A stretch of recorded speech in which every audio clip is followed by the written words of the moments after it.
Est-ce que les militantes féministes, elles exagèrent? Et on va prendre l'exemple de Harry Habitant.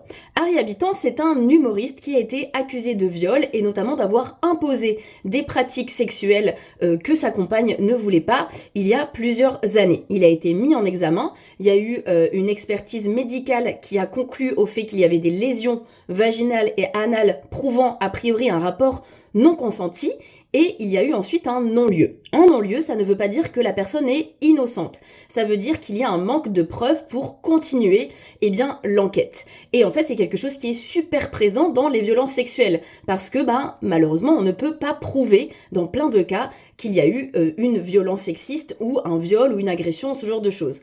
Dans tous les cas, aujourd'hui, le problème, c'est que Harry Habitant n'a pas été innocenté. Et en plus de ça, il y a quelques mois, on a fait ressortir des vidéos d'une agression sexuelle qu'il a fait subir à une ancienne Miss France sur le plateau télé de l'émission Les Enfants de la télé en 2011. Donc ça, c'est quelque chose qui a été filmé, où il y a des preuves, et pour lequel Harry Habitant ne s'est jamais expliqué, n'a jamais reconnu, ou n'a jamais endossé la responsabilité de ça. Et en fait, c'est ça l'élément le plus important à comprendre.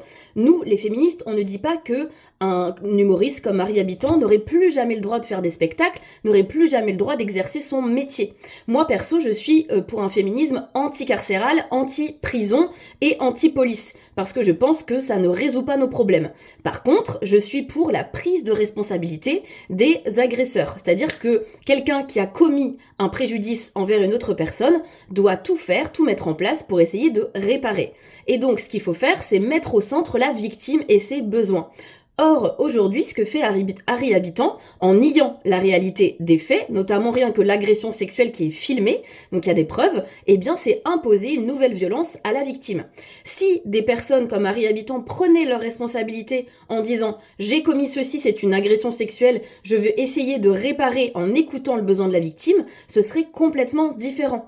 Or, aujourd'hui, le problème majeur qu'on a en France et partout dans le monde, c'est que les agresseurs et les violeurs ne veulent pas reconnaître l'erreur qu'ils ont commise. Et donc, on se confronte à un mur et une impossibilité de transformation sociétale à grande échelle. Donc non, on n'est pas pour exclure à vie Harry Habitant du monde du spectacle, mais tant qu'il n'aura pas reconnu l'erreur qu'il a faite et la violence sexuelle qu'il a commis sur des personnes, c'est impossible, puisqu'il ne souhaite pas réparer et que donc, lui ne s'insère pas dans une démarche sociétale d'élimination ou de baisse des violences sexuelles.